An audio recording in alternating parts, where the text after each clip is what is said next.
All right, thanks everyone for coming along. Most of you have met Dr. Yahong Li, who's visiting here for 3 weeks, I think, as a visiting fellow at Hughes Hall. She is an associate professor and deputy director of the Faculty of Law at the University of Hong Kong. Has written widely in IP, particularly in patent law. So it's great to have her here to speak today about developments in Chinese patent law. Good afternoon. First of all, I want to thank CIPIL for hosting me and for organizing this talk.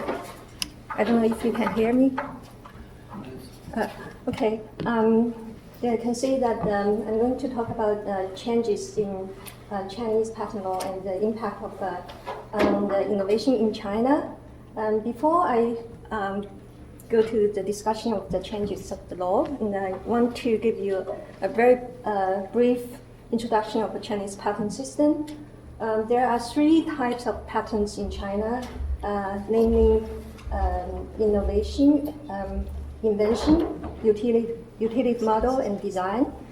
And the invention patent refer to the new technology solution relating to a product or process, and it's subject to substantive review on inventiveness, such as, and for about 2 to 4 years. If granted, it's 20 years of protection. And utility model is more like a petite model, a petite patent or short-term patent in UK. And it's referred to new shapes of structure and subject to the preliminary review based on substantive feature and improvement, and usually lasts half year to 1 year of review and receive 10 years of protection.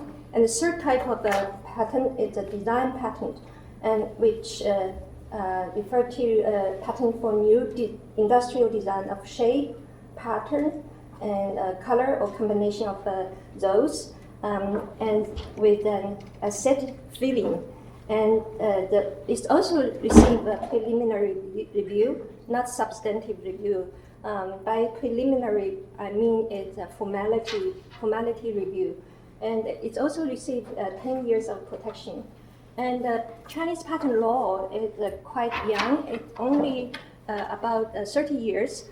Started in 1984, and then it was amended for 3 times in 1992, 2000, and 2008.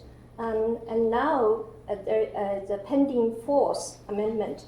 I'm going to go through each of them later. And then, because the patent law is quite general, so it was supplemented by patent law implementing rules, which is more detailed, and which also have subjected to 3 amendments now. And then there are patent examination guideline given the instruction to patent examiners on the patent examination.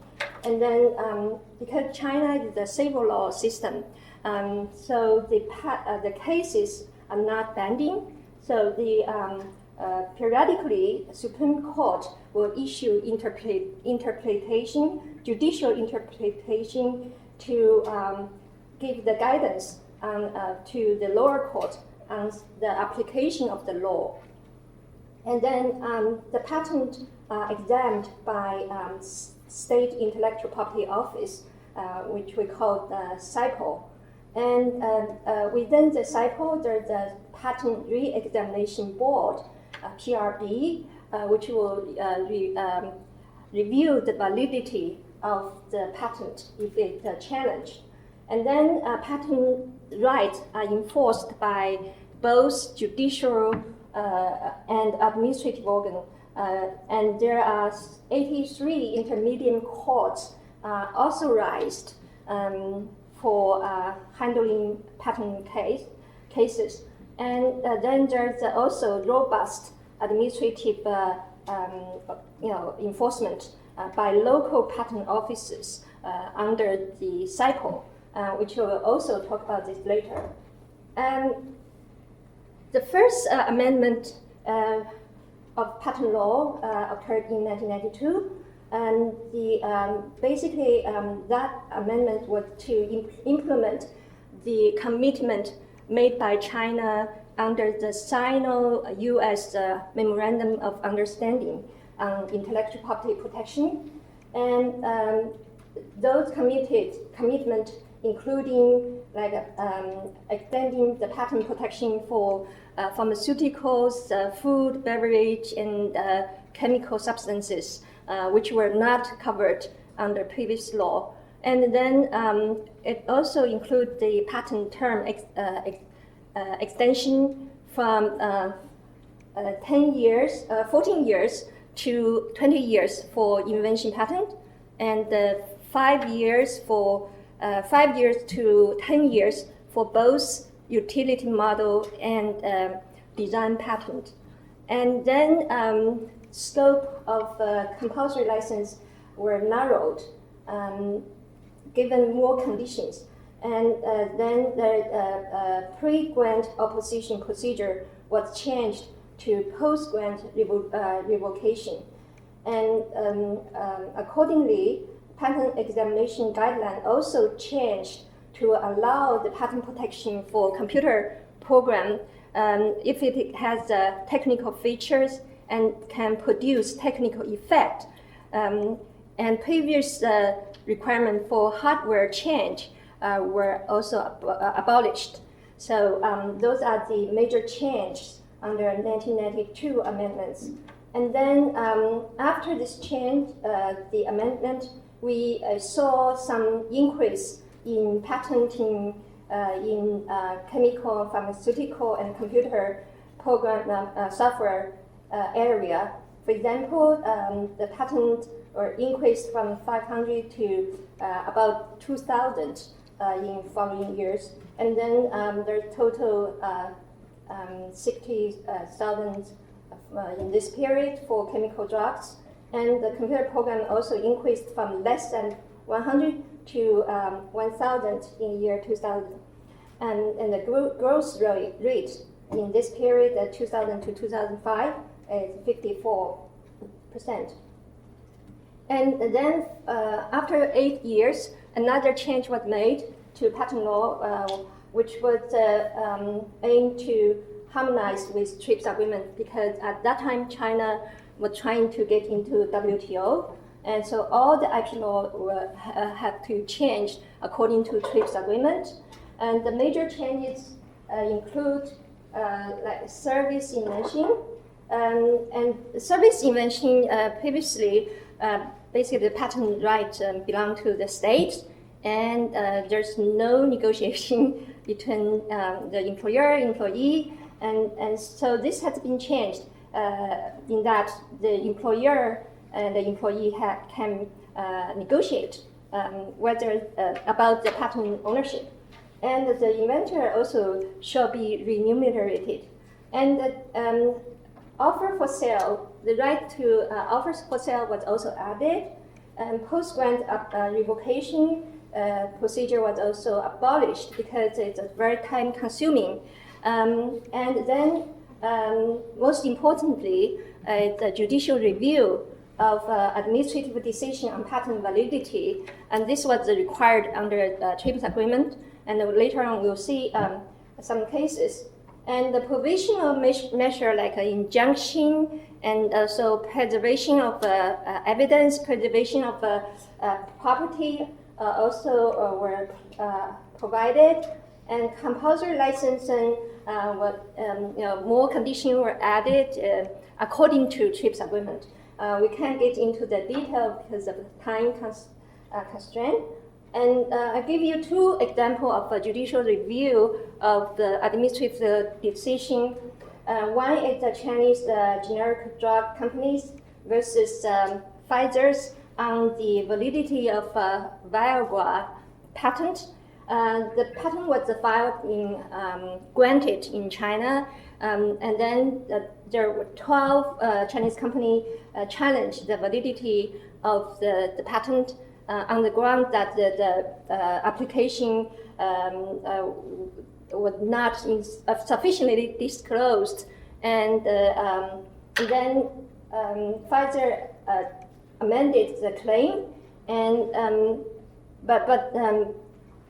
the request for validity, the invalid, the patent was filed with CIPIL's Patent Re-Examination Board, and the PRB invalidated the patent, and then Pfizer challenged that decision in the intermediate court in Beijing, and then that intermediate court upheld PRB's decision, and then Pfizer appealed that decision to Beijing's High Court, and eventually the request was filed in year 2001, and then eventually in year 2007, after 7 years, the Beijing High Court eventually overturned the intermediate court decision and then upheld Viagra patent.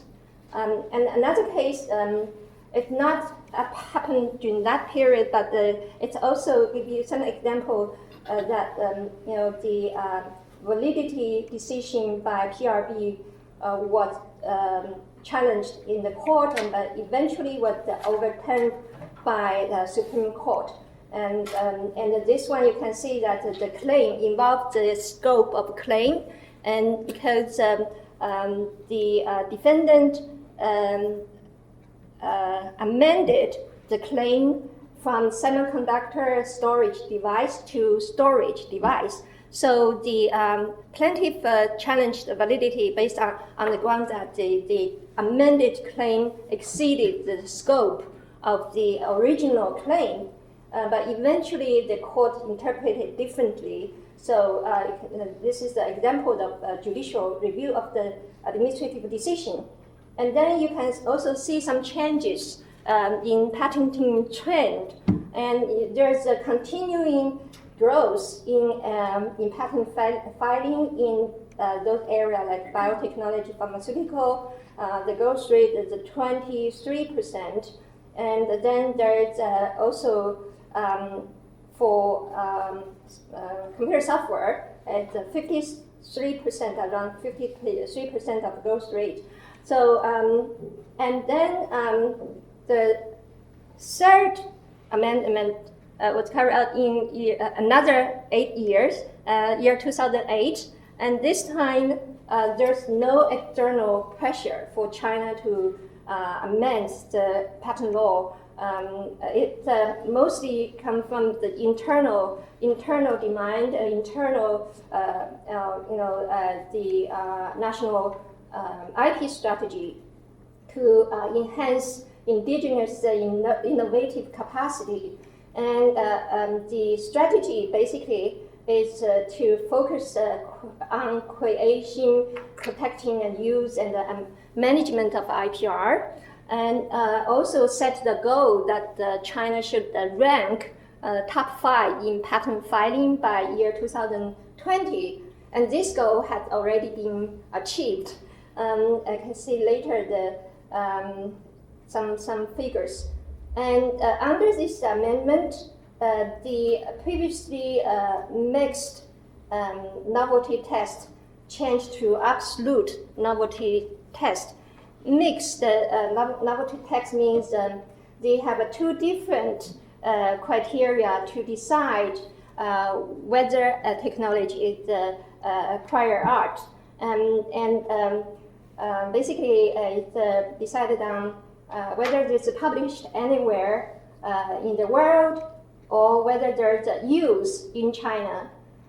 So this was criticized for creating so-called hijack patent, which means that someone like Chinese inventor, they go out and, for example, like in UK, they spotted some technology in the exhibition, and then they go back to China and patent that, which is not considered as the prior art.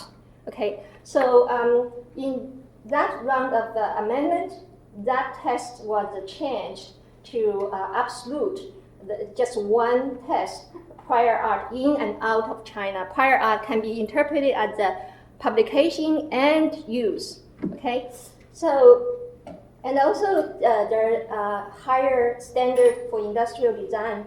Basically means that the two-dimensional design are not patentable, like trademarks and the labels are not patentable, and also require more distinctive difference for the new design.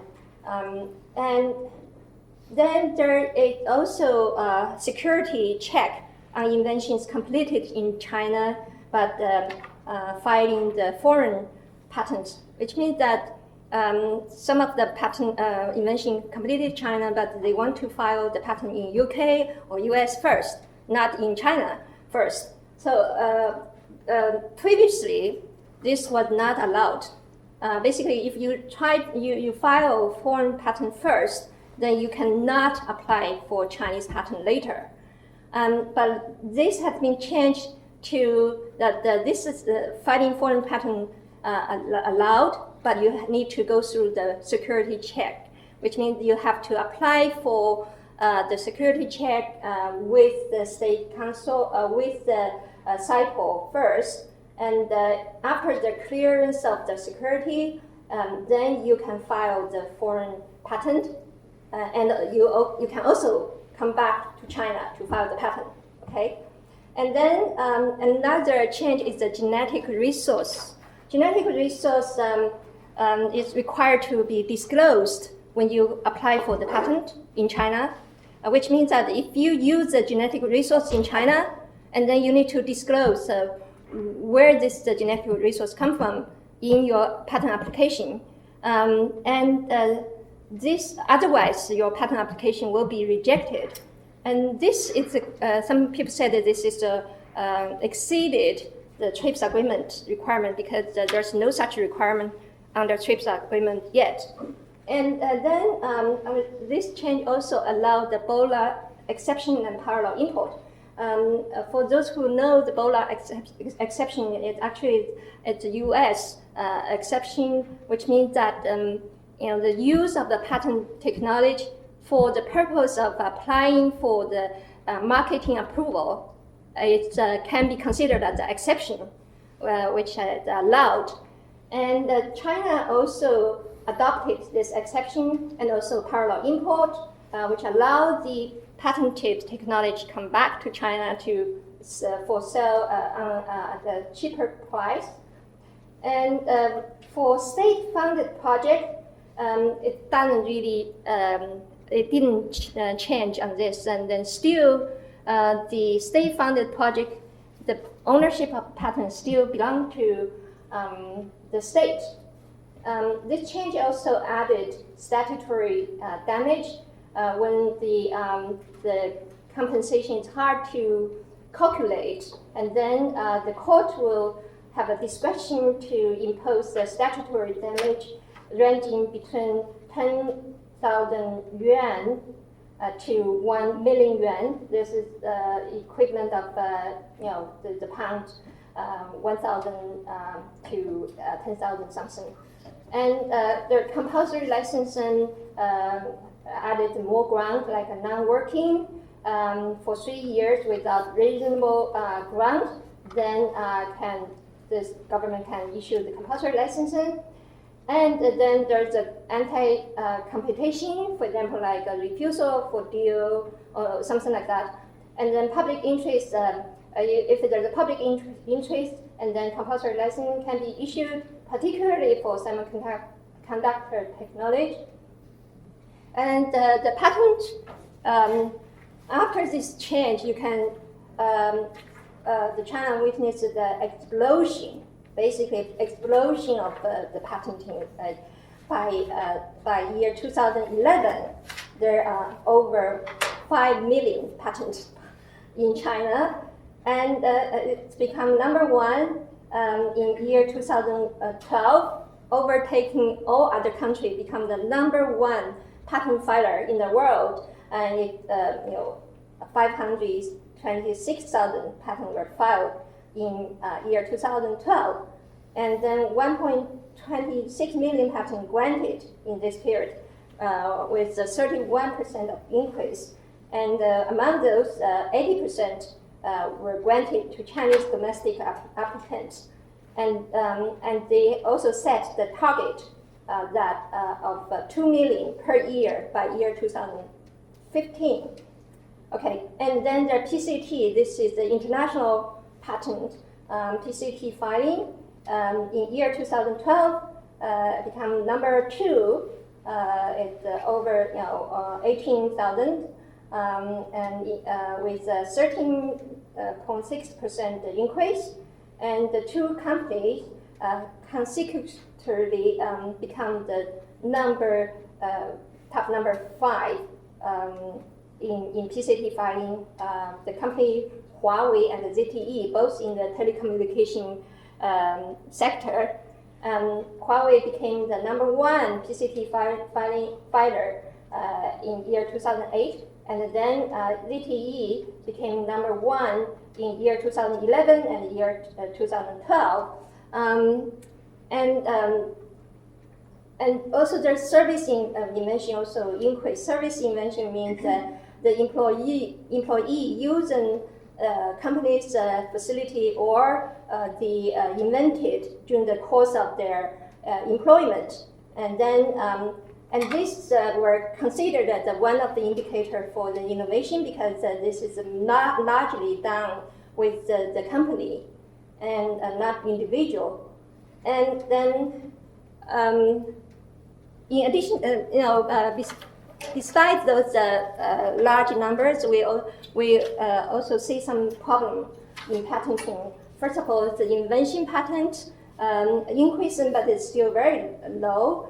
Comparing, I use some I use U.S. Example as a comparison.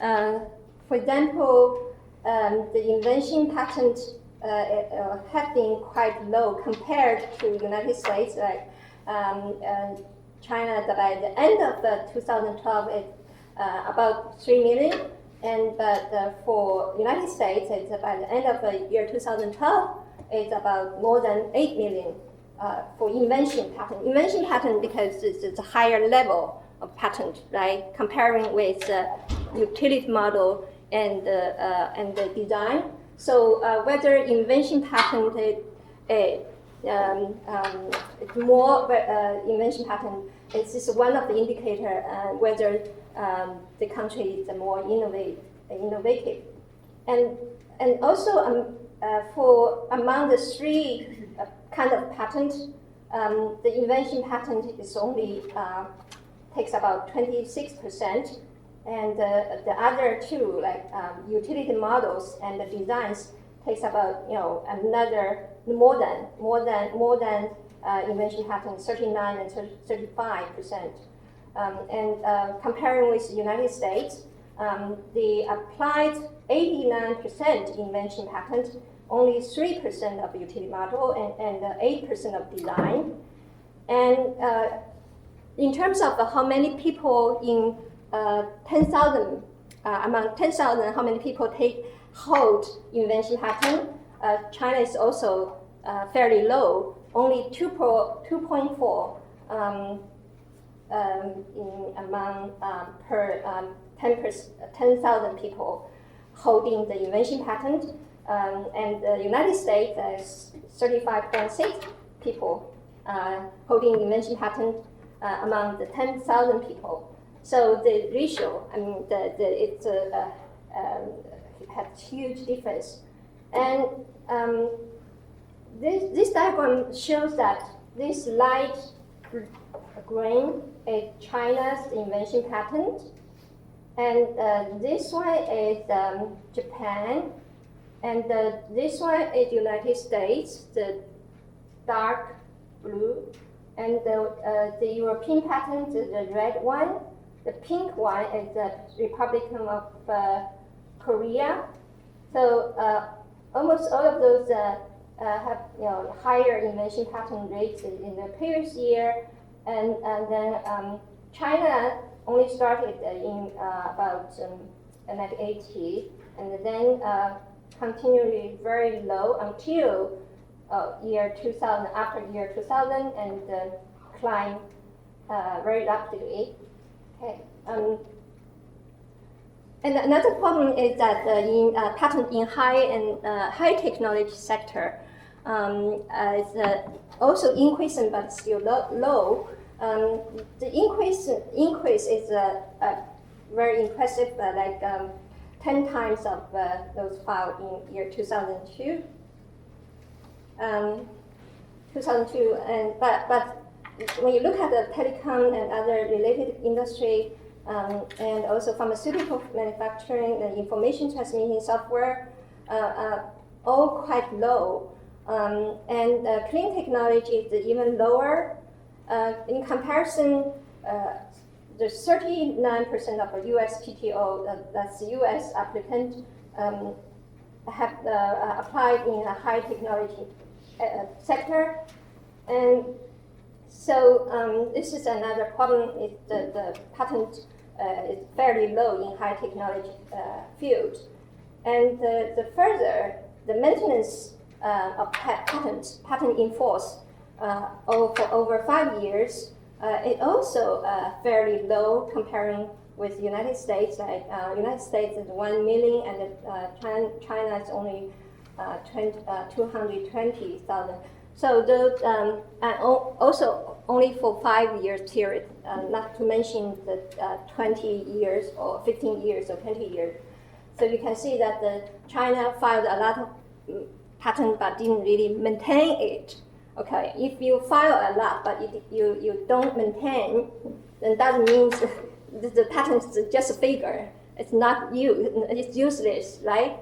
And then the commercialization of patent, basically it's very low transfer rate and lack of venture capital, and also there's not sufficient service for this. And the model included technology transfer, licensing, setting up companies, joint venture, merger and acquisition. And I just noticed yesterday they had a new model like auctioning online or on spot of the patent rights.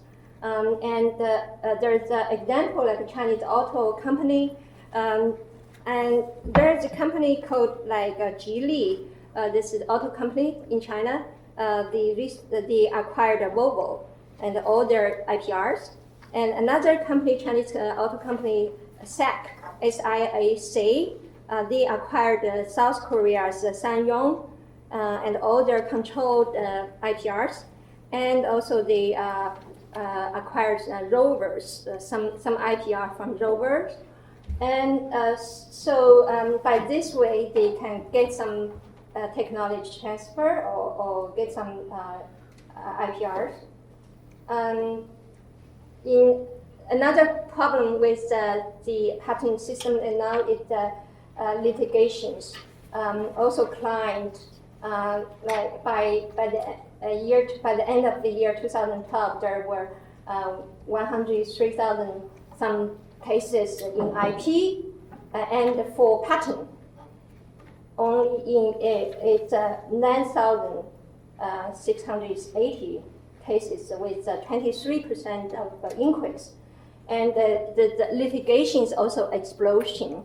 It's I heard a lot of stories, and the judges and the lawyers are so busy with all these patent litigations, and so some examples like this is Chinese company Schint and Schneider. This is the German company, I think. And this is for utility model patent for miniature low voltage circuit breaker. And this case was initially brought by Schneider in Germany, and then Chinese company claimed for infringement, and eventually Chinese court awarded 157.5 million yuan in damage to Chinese company. Another is Eli Lilly versus Ganli. Ganli is a Chinese pharmaceutical company, also about whether the infringement by Yahong Li by using the recombinant human insulin patent technology. And eventually, court used the Ebola exemption and decided that there's no infringement, and then it said Yahong Li is only using the technology to apply for the market approval. And the case about the design patent, and this is involved the Chinese company, auto company Chery, producing a QQ car, which basically the same as the Chevrolet's Spark in appearance, and then Chevrolet GM sued for the infringement of their design. The problem is that GM did not file the design patent in China, but eventually the case was settled. Now there's a pending, as I said, there's a pending amendment, and the objective of this amendment is to enhance the enforcement of patent rights, essentially this round of amendment want to go back before year 2001, and revert to the previous situation that enhanced the administrative enforcement of IPR. And basically, they want to give the CIPIL more power in deciding the validity of the patent. It basically said that the decision on patent validity will take effect as soon as the decision was announced. Now, before you have to subject to the court decision, you have to wait, and then now it takes effect immediately. And also, there's the power to investigate and to impose the fine, even impose the damage award. Now, before that, administrative authority have no power to grant a damage award, and now the power was given to them. And also the statutory damage greatly increased to triple the damage of original damage. This probably is good because it had been criticized that China's damage was too low. And then there's some change to compulsory licensing, not very dramatic because China had to implement the Doha Declaration on the public health issue. So this is not really very controversial. And then there's a change about the service invention in essence to give the inventor more power and more right to enforce their right against their employer. Okay, essentially, the employee inventor has a right to basically to know their right and have the priority right if the IPR is not used by employer, or if the IPR is transferred or abandoned, or whatever, and they have the all of those rights, and they also have to be compensated, or at the minimum reward, like 0.5% of the business profit. Basically, it's given more power and right to the inventor, employee. Okay, so I don't know. I'll quickly go through the discussion. We can also discuss in the Q&A session. My question is that the changes in patent law will automatically lead to more patents. From the figure, we can see probably yes. Every time there's a change, and then there's an increase of the patent application or filing. And then another question is whether more patent will lead more innovation. Probably a lot of people will ask why there is a drastic change or increase in patenting in China.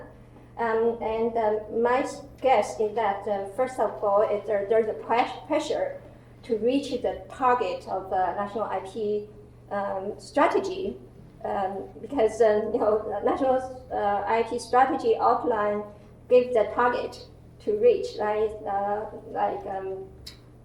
Ranking the top 5 or how many.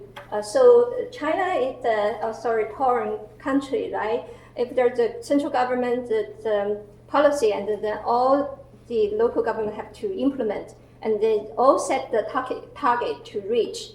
And this is the first reason. Second reason, probably there's more money put into the R&D, and in year 2000. Year 2012, there's 1.0 trillion yuan put into the R&D with 17.9 increase over previous year. Part of money are used for patent application. Definitely, those are money. And then there's a patenting incentive scheme, like patenting subside, and like a filing phase. And also, if you awarded the patent, then you will receive the prize. And also, this also linked to promotion, and also some living allowance, like housing. And so there's an incentive, great incentive to file the patent. I suspect also there's the company, they want to file more patent for defensive purpose. They file more and more patent just for, some of the company also learned from the Western country in the patent troll. They are just focusing on the litigation, the buying the patent and filing the patent, and buying the patent, and sue some other company. And then the question is that whether all these patent numbers and incentive scheme can be translated into innovation. And the next question is how to define innovation, whether the more patent means more invention, but whether invention means innovation. According to some of the studies or this definition, invention does not equal innovation. Innovation involves more stage, more activities like commercialization or transfer of technology, and to produce the end result to meet some specific needs. And so for innovation, I think not only the pure number of the patent, but also the quality of the patent, and also the patent in the high technology and maintained for a long period of time, and also for the commercialization or technology transfer and licensing. Without those later stage of the patenting, then I don't think you can call there's innovation. So in China, right now, China is the patent powerhouse, I think, because it's become #1 in the world. And then the question is, has it become more innovative? So by looking at what we saw earlier about the quality of patent, and also about the area the patent being filed, and about the maintenance period, and the rate of commercialization, all of those, I think it's hard to call China as an innovative country yet. And then another question is can the pending amendments help promote innovation? Because this is a new round of amendment. We know that this round of amendment is focusing on the enforcement. So the question is that whether there is a correlation between enforcement and the innovation. And another thing is that returning to administrative enforcement, whether this comply with the WTO requirement. And whether this is good for innovation, I have no answer for this, but we can discuss later. And then the question is, what are missing from this round of amendment? My feeling is that without change to the patentable subject matter, without giving more the ownership to the state-funded project or entity, it's really difficult to promote the innovation. Then there's something else. I haven't thought about yet, but there should be more to improve the innovation. And the service you mentioned, whether there's more protection for employee, inventor, were good for innovation, because some of the particularly Western company complained that because the company set up the manufacturer, right, or the research R&D center in China, majority of the employees are Chinese, and they are very smart, and they do a lot of invention. And then the problem is that if they have the more rights, right, to claim the patent ownership, and then those companies will have less control of the patent ownership, right? So this is the problem. And then I think it's probably the purpose of giving more protection for employee inventor is to protect the Chinese employees. And then the Beidou style legislation and compulsory licensing, not much change, but this time you can see that they have more liberal. They want to have a more compulsory licensing.